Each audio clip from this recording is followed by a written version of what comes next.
So welcome everybody. This is another research seminar from Nomadic Labs. I'm Marco Stronati. I'm a senior developer at Nomadic Labs. I've been working on privacy in the last year, and that's why today I'm here, and I'm happy to introduce today's speaker. So Ayo Akinyele is the CEO and co-founder of Bolt Labs, a startup building an anonymous off-chain payment protocol using zero-knowledge proofs and multi-party computations techniques. It is a world-class team of cryptographers and engineers passionate about integrating privacy-enhancing technologies into existing payment infrastructures, including public blockchains, to protect everybody's everyday consumers. In 2013, Ayo received a PhD in computer science from Johns Hopkins University, specializing in applied cryptography. He has over a decade of experience building open source cryptographic libraries for academic and commercial use. As you may know, Protocol Edo has been proposed a while ago and is now undergoing the voting procedure and could be activated in February if the vote is successful. So this is relevant to today's talk because Edo includes the Sapling protocol, which is another technology that allows smart contracts to have privacy-preserving transactions, similarly to what we will present Ayo later. And more importantly, it includes the pairing-friendly elliptic curve BLS 12381, which enables the zkChannels that are at the base of Bolt Labs' work. So without further ado, I'll leave the floor to Ayo. Thank you, Marco. Hi, everyone. I'm going to switch to presenter view right now, make sure you can see the slides well. So again, my name is Ayo, CEO and co-founder at Bolt Labs. Our goal is to build tools that let people decide how private their transactions are. And how do we do that is through zkChannels, which is our protocol for enabling chain agnostic, privacy preserving, and scalable transactions. And all of this is coming soon to Tezos. So I'm very excited to talk to you guys about how we're going to do that.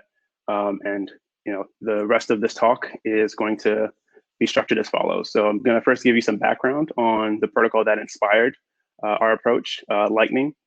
And the first part of the talk will focus on our zkChannels protocol as constructed and designed initially, and how we, and then the second part will go into how we extend the privacy techniques to state channels and talk about some interesting use cases that we've been looking at.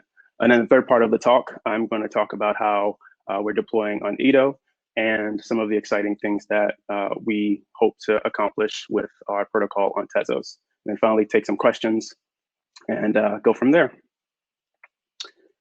So like I said, the protocol that inspired zkChannels is Lightning. The Lightning Network has been deployed since 2018.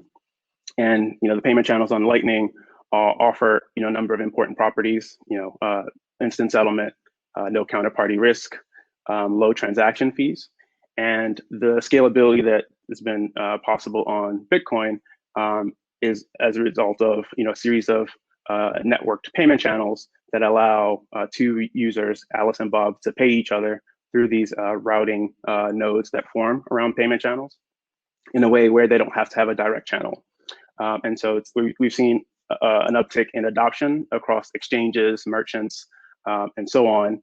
And some of the public statistics over the last few years are shown below in terms of 1,000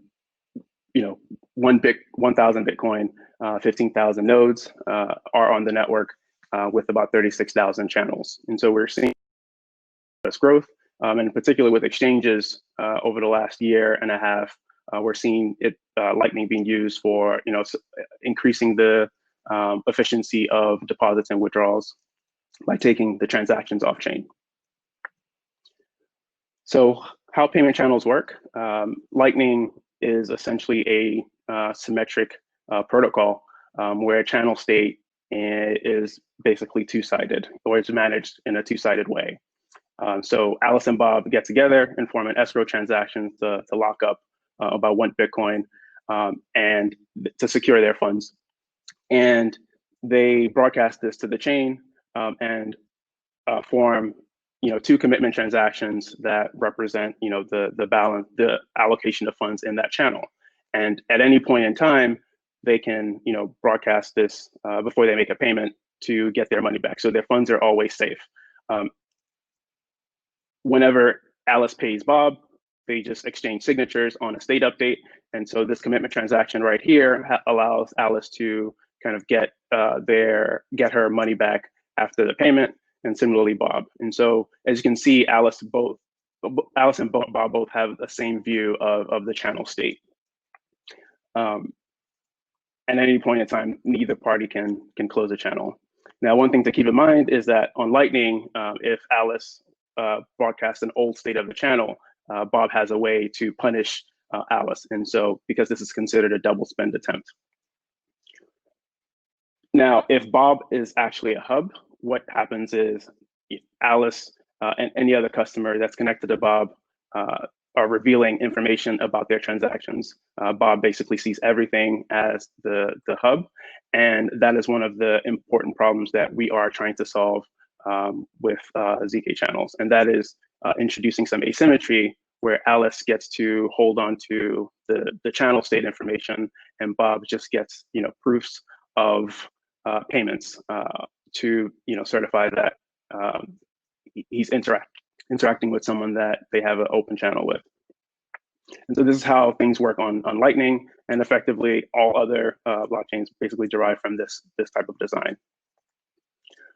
So like I said, the privacy problem is the fact that payments on channels are inherently linkable, and this is the problem that we're trying to solve because we want to use it for things like paying for ad-free content online, being able to access Wi-Fi, pay for toll, any place you don't want to be tracked. Like you can't actually use a Lightning style payment channel. And so zkChannels is effectively addressing this core problem. And when you look at this in the form of a network, a hub learns not only the send and receiver, but also the amount. And if you trust the hub, then it's probably okay that they have all this information. But the problem is that anyone can run a Lightning node, and it is problematic because anyone can sell that data to third parties without the consent of consumers. And so the aggregate amount, even though all the transactions happen off chain, the aggregate amount of payments essentially leak to the network. So this is what Lightning looks like today. It's what we're seeing is a hub and spoke model emerging.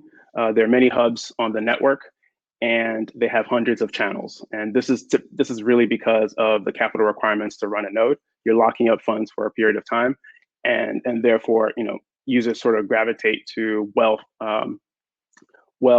capitalized nodes in order to basically be able to route their transactions successfully. And so while this is ideal for the use cases that we see, it's definitely something that will lead to problems in terms of data being monetized without the consent of users. So this is great for usability, but not great for privacy. And so again, that's what our solution is trying to address. On Lightning, there are some privacy solutions to deal with long path payments, but because that has a higher probability of failure, we're seeing more short path payments, which kind of addresses what my main point for this slide is, which is that it's really hub and spoke model that we're seeing. So with all of this background, I think we can dive more deeply into our protocol, zkChannels. It introduces this notion of anonymous payment channels, which was initially conceived in 2016 by Ian Myers and Matt Green, focusing specifically on Zcash. It was originally called Bolt back then. It's a Lightning-like protocol in terms of functionality, but it achieves different trade-offs in terms of an emphasis on privacy. And I'm going to talk about how we do that very soon. And the main idea is that we're able to introduce two main properties. So relationship anonymity, which means that the hub cannot link a payment to the sender or receiver. and value privacy, which basically allows us to hide the payment amount from the hub. One of the things that came out of this original work was the fact that it can be generalized to other blockchains. And the work that we've done at Bolt Labs is to take this original idea. It was missing a number of important issues, and we solved them and have generalized to not only Bitcoin but to now Tezos and Zcash. And so obviously I'm going to be talking about how we do this for Tezos. But it's exciting that we've gotten to this point in a relatively short period of time.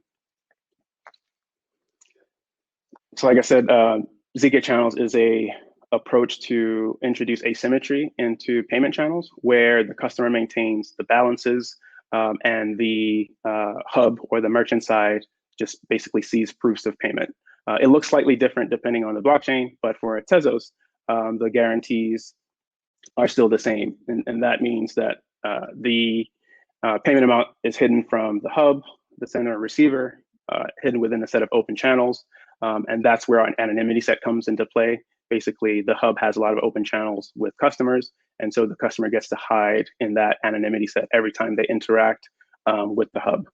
And payments themselves are unlinkable to the channel used. And so Alice is able to decouple her identity from the channel that she's using for payments with the hub. The privacy guarantees for the hub are as follows. They learn that a user with an open channel paid them some amount. If Alice wants to hide the amount, the only thing that the hub actually learns is the fact that the fees were paid for forwarding the payment. And across all of the open channels that the hub has with other customers, they learn the aggregate volume of payments on all of the open channels. And to be clear, our privacy guarantees are only with respect to the value transfer and does not prevent like network metadata leakage, via like your IP address. And so our protocol has to be combined with network anonymity tools like Tor to get complete privacy. And that's something that we're building into our software. So now that I've talked about zkChannels as we apply it to value transfer, or at least at a high level, I'm going to talk about how we are extending this to state channels. So before I go into that, definitely want to define what we mean by state channels because we've seen a lot of different definitions, and just want to emphasize where ours come into play. And so state channels are a generalization of payments to arbitrary applications where there's a fixed number of users. Roughly the flow is parties deposit some funds into a smart contract. They exchange signatures on state updates for the respective application. So it could be a tic-tac-toe game, chess, whatever it is. The intermediate state updates are, of course, kept off chain. The transactions are final after every state update. So you can broadcast that to the blockchain. But in the context of an application, only the outcome of the application or the chess game, for example, is broadcast on chain. And so the contract on chain has the rules to determine the winner and make sure that all the users basically adhere to the rules of the application. And so the smart contract is really just used for dispute resolution and arbitration for the application.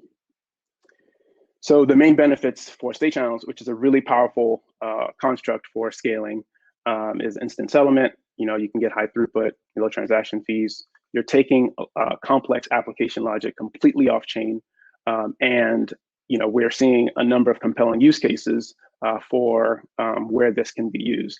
So for example, the graph network has been using state channels as a way for data to be purchased, where an attestation is attached to that data. And the state channel is used to basically increase the efficiency of nodes acquiring the data. And similarly, you can apply this to files, to media, all kinds of things, and services as well. So basically, like VPN access can be combined in a state channel. And we're also interested in like token transfers, things like stable coins, cross-chain atomic swaps. We're seeing that these are some of the things that state channels would really shine. So some of the types of state channels we've looked at in our work are basically fall into two categories. There's the application specific state channel and the generalized state channels. Application specific is just focusing on one specific example. So like I mentioned with like purchasing content, token transfers, etc. With generalized state channels, the idea is to extend the functionality of a state channel such that you can run multiple applications completely off chain, tied to a single state channel. And so this is the counterfactual framework that's been worked on in the Ethereum ecosystem for the last couple of years. It's a very powerful framework, but introduces a lot of complexity.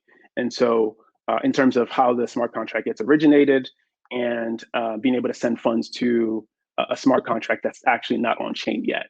And so we're interested in building towards these kind of more powerful state channels in terms of privacy, but we wanted to kind of scope things well and focus on the application specific use cases first. And we've been enabling privacy in that context in terms of purchasing content or access to services because of the partnerships that we are working on in terms of deploying zkChannels. And so I'm going to talk a little bit about that later, but the rest of this talk is going to talk about how we build privacy preserving state channels. And so before I do that, I do want to sort of look at our protocol at a high level. So we have this generic protocol that is chain agnostic, that has two buckets of techniques. So we have zero knowledge proofs on one hand and Peterson commitments on this left-hand side with blind signatures. And then, and this is what we've been applying to Tezos. But we could also apply MPC techniques, which fall under, or well, multi-party computation techniques, and this falls under the Bitcoin bucket, and that's where we've been applying authenticated garbled circuits, hash-based commitments, a two-party computation protocol for blindly signing Bitcoin transactions, and that is definitely slower. The advantage, though, is that we don't have to make any changes on chain. It doesn't require a trusted setup, but it's highly interactive and therefore slower than we would like. There's still some optimizations that we can do for Bitcoin, but it's not really. We're still trying to make it more usable. On the left-hand side for Tezos, because we're able to introduce changes on chain by way of BLS 12.381 that's being added to Ito. Basically achieve much better performance because we have this blind signature that actually has to be verified on chain. And we're able to do that in the smart contract, thanks to the great work that Nomadic Labs and Metastate have done over the last several months. And so we're really excited about this aspect of our development, and that it's been a very nice experience to deploy what we're doing on a upgradable blockchain, a self-amending blockchain, so to speak. The zero knowledge proofs that we are implementing don't actually require trusted setup. They basically are based on very basic trust assumptions, in the sense that like we only require the hardness of the discrete log problem, and so it's basically based on Sigma protocols for the zero knowledge proofs, and so we're able to achieve much better performance. Now, the rest of this talk is really going to focus on how we instantiate the zkChannels with these set of techniques on Tezos. So the main ingredients for the zk proof approach is commitments, which are, you can think of them as encryptions of content that are cryptographically opaque. The content cannot be opened by anyone but the person that encrypted it, and cannot be changed by anyone. The second ingredient, zero knowledge proofs, allow us to prove statements about the contents of commitments, and it can't be forged as well, or not easily forged. But our techniques do not require, like I said earlier, do not require a trusted setup like a zk snark. And finally, the third ingredient is blind signature protocol. we're able to generate blind signatures on contents of commitments without the signer being able to learn the contents of what it's signing. And we're also able to prove knowledge of a signature, which is very crucial in our protocol to preserve privacy. Now I'm going to talk about basically the two main aspects of the protocol. So like how we bootstrap a channel to be able to achieve unlinkable payments. And it's really like a three-step process. So, Alice, comes up with the initial state for the channel, shares that, and this is all happening in the clear. Alice shares the initial state of the channel with Bob, and they agree and negotiate on the channel state. Bob returns a closing signature on this initial state, which would allow Alice to get a refund on chain. Again, the smart contract hasn't been deployed yet, but we've given Alice, what she needs to be able to move forward. And at this point, we can sort of originate the contract and then deposit funds, and that both parties would essentially verify that what's in the contract in terms of storage is consistent with the initial state that was agreed to off-chain. And so if both parties are okay with that, they deposit the agreed upon funds to the contract, and escrow is complete.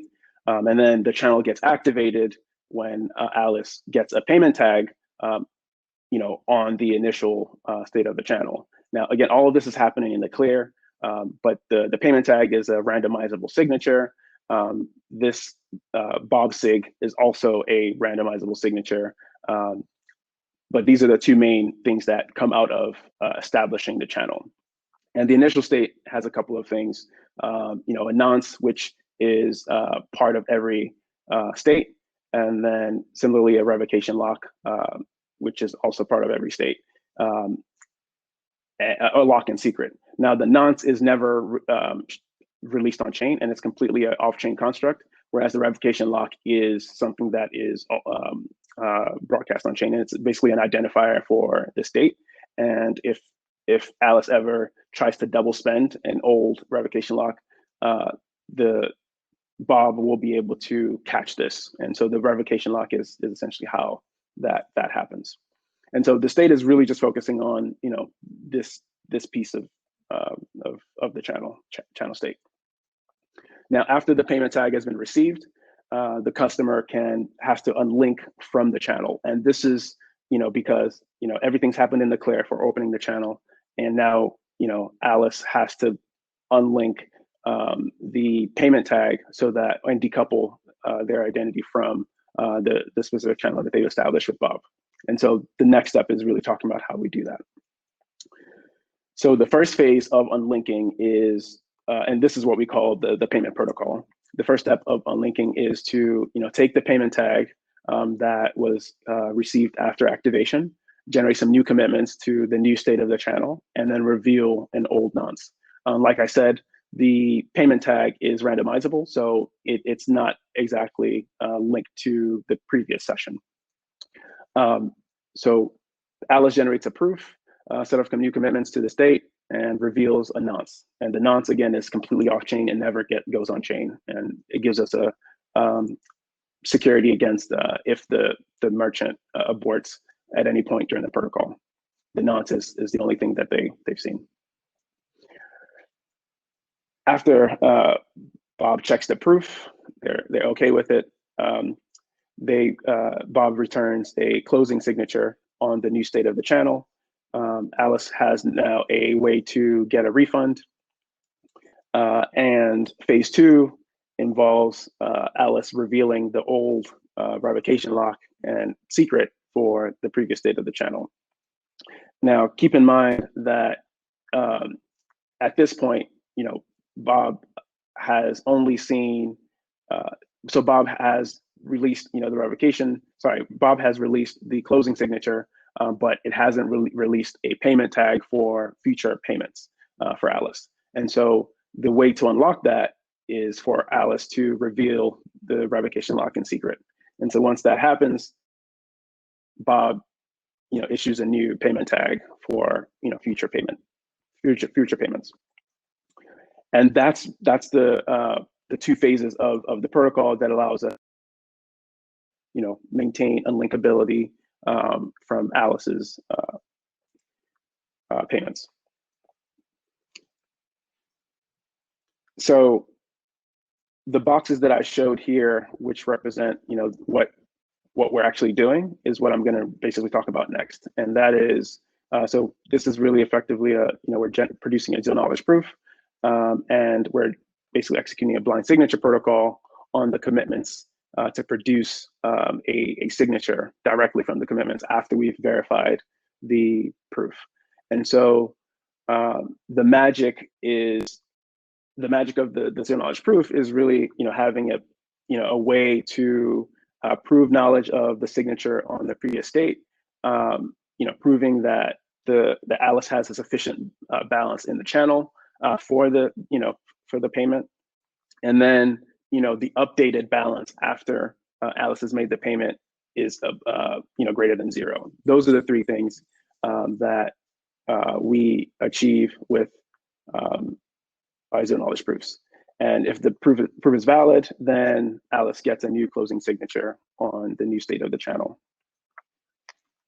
Okay, so with all of that said, how does this actually tie into state channels? And so that is the next layer on top of the value transfer. And so the next ingredient is anonymous credentials, which is a way for a user to obtain credentials on some set of attributes that they have.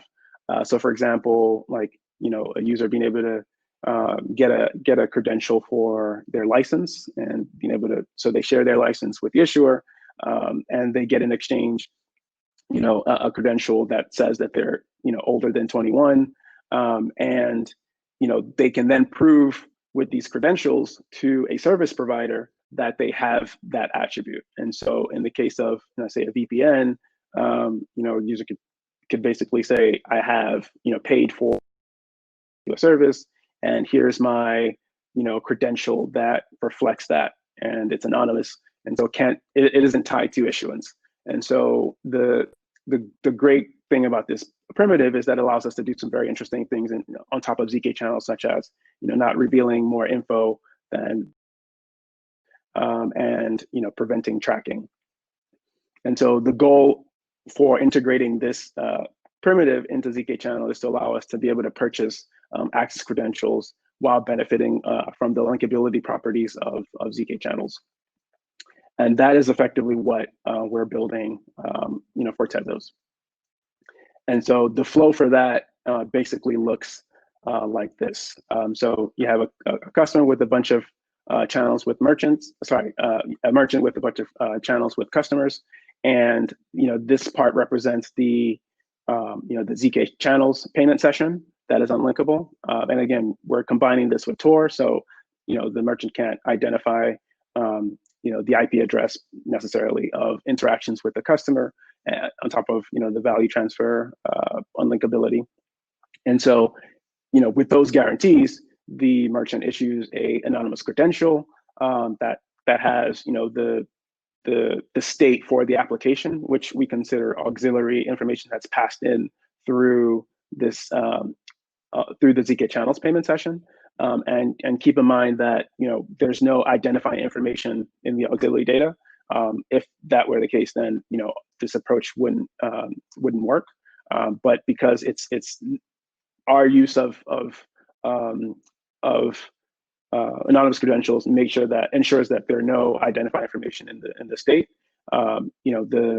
What is the anonymous credential that's issued as a result of the zkChannels payment session allows us to essentially provide that information to the service provider, which is also the same entity as the merchant, which can be the same entity as the merchant, and they are able to verify this credential because they issued it, and of course provide the service. Now, providing the service is definitely something that we can't enforce through a smart contract on chain, and so for applying this to services, that's something that we don't actually solve because it's not immediately clear like how you would actually do that, because it's a fair exchange type of problem, and you can't actually force a merchant to provide a service. That's not the case with content. You can verify on chain that a customer received the expected content, but it's very difficult to try to do that on chain in a sane way. And so we use the blockchain only for the minimal set of things to make this as efficient as possible for real world usage and deployment.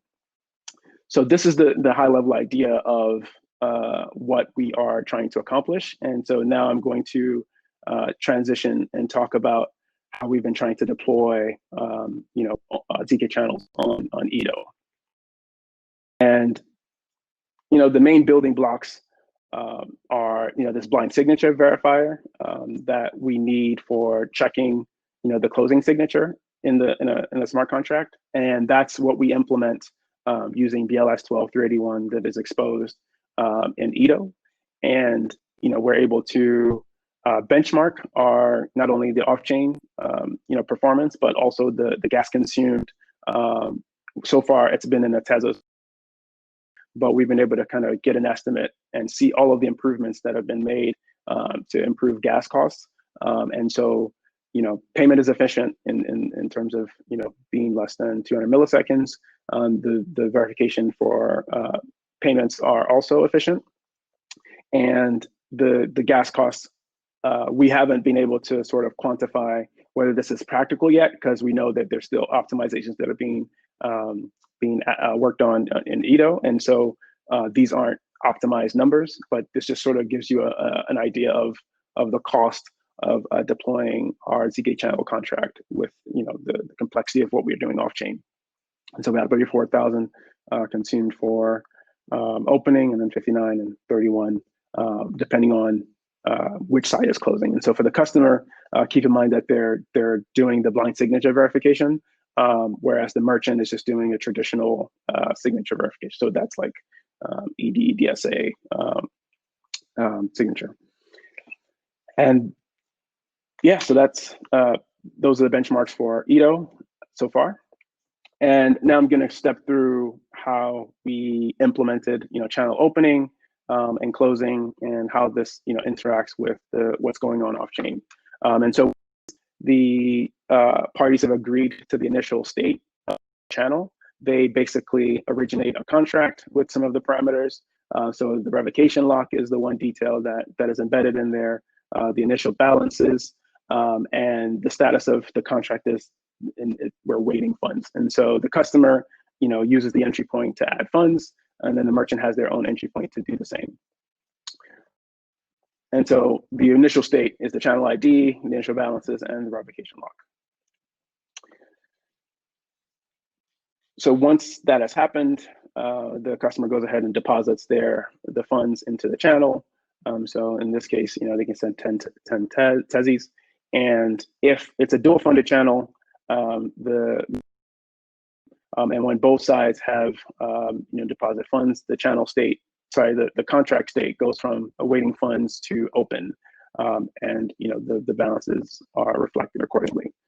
And for dual funding, there's another, the same entry point is what the merchant uses.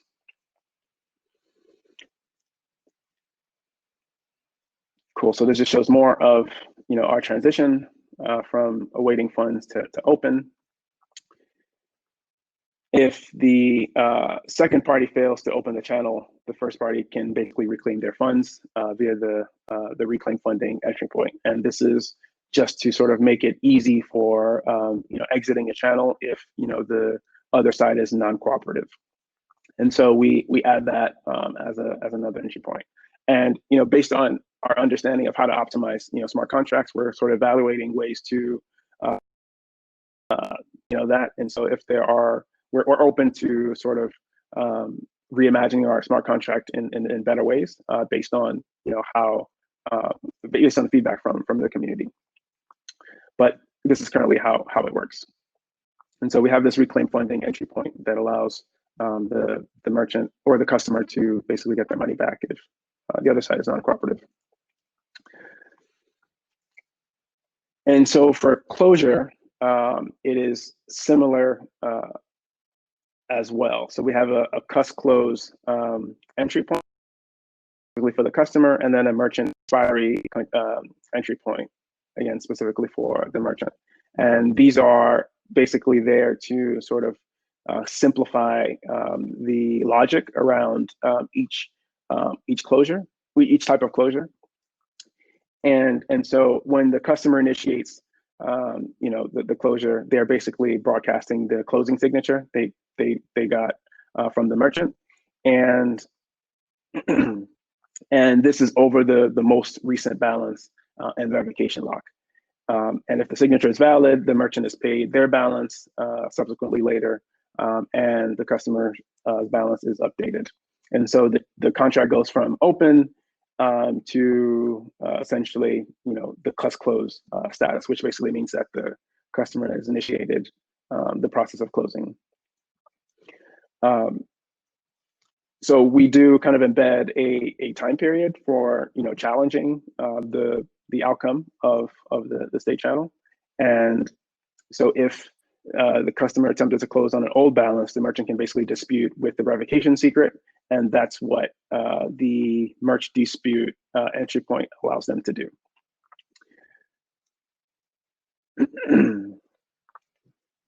And if a merchant initiates closure, the entry point that they would call is the merge expiry, and so that transitions from open to the expiry, and that signifies to the customer that they need to broadcast the most recent state of the channel, in order to complete closure, and so they do that again through the cus-close entry point, and so it goes from expiry to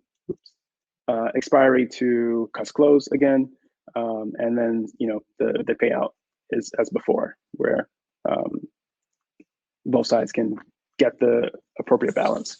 But here, there could also be a dispute path if, for example, the customer, in response to this merchant expiry transition, tries to basically close on an old balance.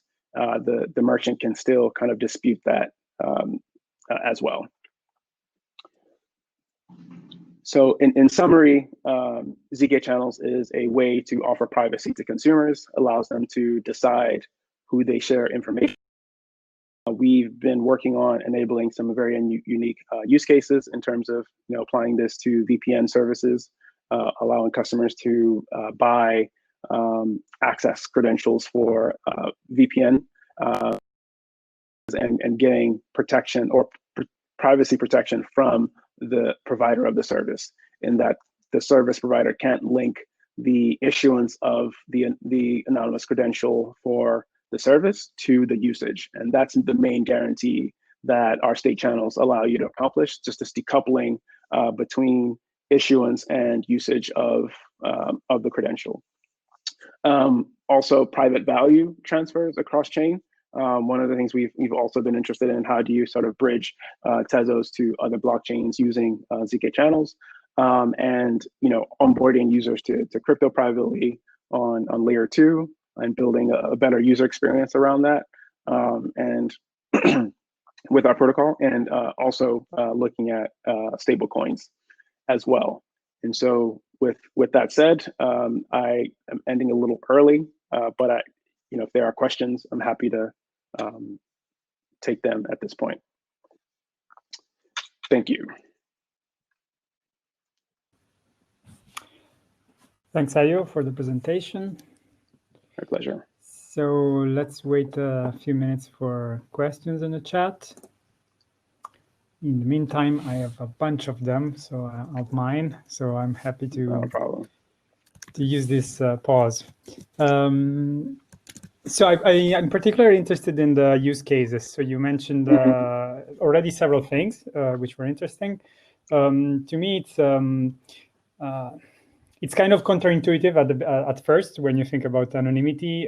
For many cases of use cases, I mean, if I buy something on a shop online, they will need my address to send me the stuff. Right. So it's that's true. But yeah, there are many cases where you actually don't need to reveal a lot of information. And it was nice that you talked that you mentioned anonymous credential, So can you elaborate a little bit on that? Like maybe some near future use cases that you have that you see coming.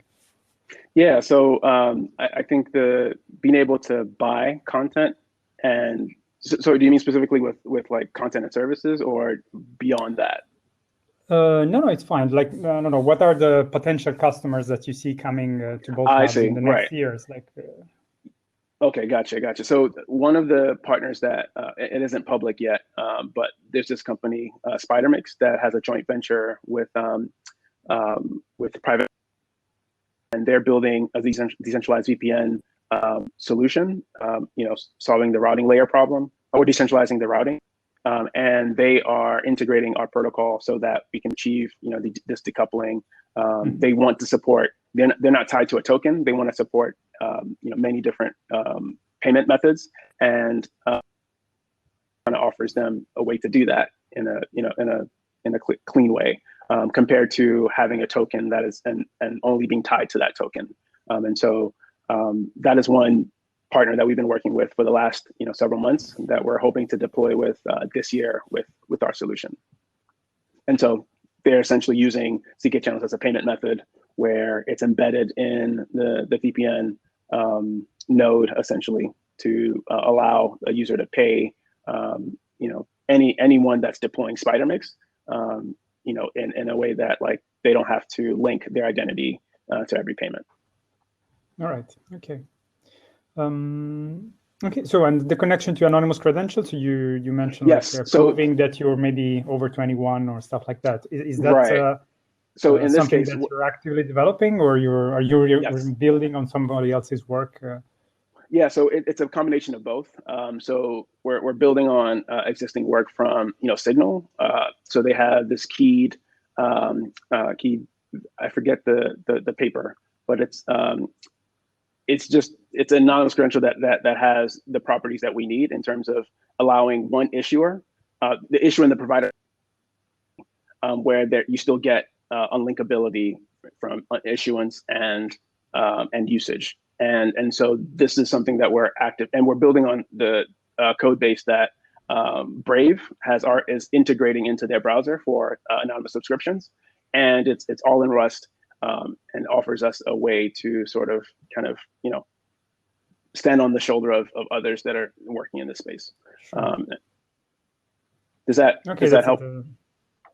Yeah, absolutely. So I'm interested in anonymous credential. I think this is going to be a big. I mean, it is already, but I think it's going to be a very big topic in the future. So I'm curious to see where people are going. Yeah. But so are you coding in basically the subscription service, that's what we're encoding as the application state that we're generating the anonymous credentials on. And so the structure is going to depend on, we can customize the structure of, I guess, the credentials based on, the usage. And it's something that is another angle that there's also a lot of research that can be done to just sort of improve the power of what you can apply anonymous credentials to. I see. So talking about components and reuse, so I see that what you described is just really a state channel, basically. And so it's very, like you said during your presentation, most of the logic ends up being off-chain. So how much of this work, of the work that you did for the smart contracts on Tezos, how much of it can you actually reuse for different applications and different customers, and just focus on the off-chain part? Yeah, all of it actually. So we try to write it in a modular way, and we build our contract using SmartPy, at least as a starting point, and we've had to sort of write things in McKelson directly as well. But we have a zkChannels tutorial that is just focusing on the payments part of it. There's another part in terms of reconciliation that is depending on the complexity of the application and the rules that go along with that. That's separate. And so, but the part that deals with opening and closing and managing the state deposit in the contract, that is completely self-contained and reusable across different applications. I see. That's what I got from your presentation. Cool. All right. So another question about the network layer. So you mentioned something that you're doing something about that. Like you mentioned Tor. So can you elaborate a little bit? Yeah. So basically, when the customer establishes a payment session with the merchant, they first set up a Tor circuit, and all of the messages are sent over that circuit. And so for the duration of the session, it's going to the merchant will know that, okay, I'm talking to somebody at this IP address, but that is only for the duration of the session. As soon as it's over, or if there's an error, a new circuit has to be created in which the news for the new messages that are sent. So that's effectively like how we've tried to sort of build it such that it's sort of a black box type of approach, and it's similar to what Lightning has done. So, for example, Lightning Labs, they have an LND node that allows you to sort of spin up a Tor daemon in the background, a Tor circuit, and then send information over that that connection, and so on. And so that's sort of the same approach that we're taking to sort of kind of keep things, have a clean modular separation between the two, and allow for innovation there as well if there are better tools that we could be using. So NIM comes to mind. They've got a tech stack that could fit our needs. Obviously that there's a token involved, but with that from a network anonymity perspective, network privacy perspective. I see. And does that work well from usability? I'm not sure if you're at that point yet, but from a usability point of view, or okay. No, I'm almost wondering. So in theory, if it's easy to integrate Tor in your product or not. Well, yes, it is easier to integrate Tor, and that's just because our communication between customer and merchant are asynchronous. For Bitcoin, it's a bit more complex in that it's interactive. And so we would have to build, slightly different things on top to make that work well. But for the zk proofs versus Tezos, it's all asynchronous. So there's it's very minimal in terms of the overhead, the network bandwidth overhead. Okay, so and in terms of usability, again, are you working on a mobile integrating with wallets, or is this still far in the future? Yeah, so we're still building the plumbing in the sense that we're just kind of building command line tools and trying to basically build an SDK that can be converted to mobile SDKs. And so everything is in Rust, and our team has been sort of thinking about what a mobile version would look like. It's still, we're still a little bit away from that, but that is something that we can do. And, we're building off of the work that others have done in this space. So it's a mechanical thing rather than something that would be too complex. I see. So we have one question from the audience. What language did you use for smart contracts development on Tezos, and how did the recent integration of BLS opcodes was managed?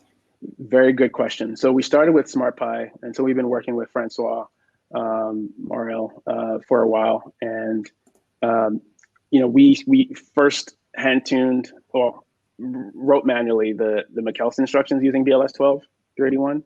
And then when it was recently supported, we switched to SmartPy completely for writing the blind signature verifier.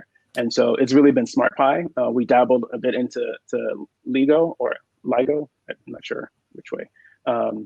So those have been the two options. And so all of our contracts are in our public repo. And yeah, so SmartPy has been the go-to for us in terms of convenience of testing, and integrating that with the Tezos sandbox and being able to get benchmarks as well. All right. So one last question, and then I promise I'll stop grilling you. I keep reading about Rollups recently, especially in Ethereum. Is a very hot topic. So I mean, intuitively I see some differences between the two approaches. But can you maybe elaborate, give your point of view that is definitely more informed? Yeah, so rollups are definitely a hot scaling solution, and I love rollups. I think there's a future in which state channels sort of integrate with rollup techniques, or zk rollup techniques in terms of like cross rollup transfers, and so that's where I think they're because there's data that is being shared between entities that are managing different rollups, and so Vitalik had an interesting post, I think yesterday, about just the design space, for rollups, and some of the interesting problems that are yet to be solved. And one of those was the cross rollup transfer type protocol. That there still seems to be an opportunity for some work that ties into the techniques that we've been looking at. And so I view state channels obviously as it's like a mini rollup, like between a small set of users, but there are elements that can be carried over to solve some of those problems. But the great thing with Edo though is that the fact that we have BLS 12 31 supported means that it can be used for building verifiers for zk rollups as well, which is very cool. So the possibilities on Tezos with Edo are to basically build both and explore the interaction there as well. And so so I'm hoping that the community votes to adopt Edo very soon, and we can bring a lot of these techniques, cool techniques, to the world much faster. Cool. So, sorry, one last question that just arrived in the chat. Yeah. Hopefully it's going to be a quick one. Mark is asking, do you still plan to move to Sapling for the closure of channels? So Sapling we don't actually need Sapling for closing, and that's because we have our own verifier direct in the contract. The thing that we were hoping to use Sapling for was shielding the Tezos that were deposited into the contract, and our understanding is that like map or on the near-term roadmap, and so Sapling only focuses on the tokens themselves and shielding those, and so we don't actually. I mean, it's complementary. You could add it on top, but it doesn't. It just hides the. If you're doing more, if you're focused more on like how do you apply zkChannels to tokens, then like that's where I think the intersection would be. But it's not. It's complementary. It doesn't and everything we've done would just fit directly with that specific use case. I think we're good. Thank you very much for all the questions and the presentation. I think we can close the seminar here. Thanks everybody for listening and asking questions, and see you at the next seminar. Thank you, everybody. And, thanks, Marco. Appreciate you. Thank you.